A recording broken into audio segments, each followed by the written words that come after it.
Copyright and fair use affects everyone in the visual arts, and it's not the most well understood area. If a misunderstandings of fair use and copyright leads to a dampening of artistic and cultural production, I think that's a big issue.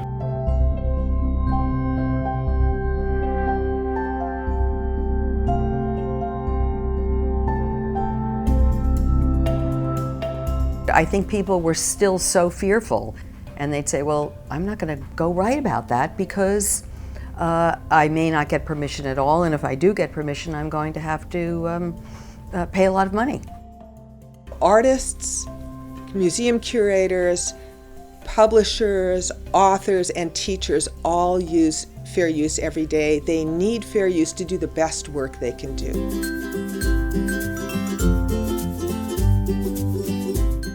The constitutional goal of the Copyright Act is to promote the making and the dissemination of culture.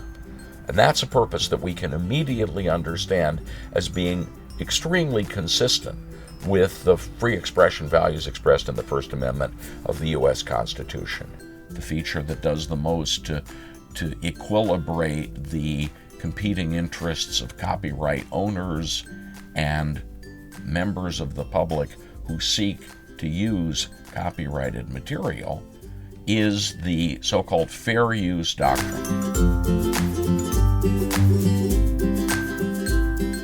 Fair use is the part of copyright law that allows people to use copyrighted material to make new work. We all build culture on top of existing culture. So all of us every day are in the process of, as we say, standing on the shoulders of giants. We are building on what came before us, and we're adding to it. We're adding value to the culture by our own expressions.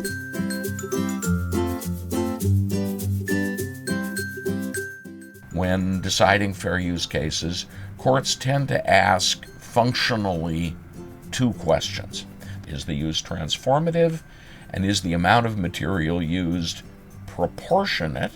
And if the answer to those two questions is in the affirmative, then the track record of the last 20 years indicates that almost without exception, that use will be considered a fair one, a non-infringing one.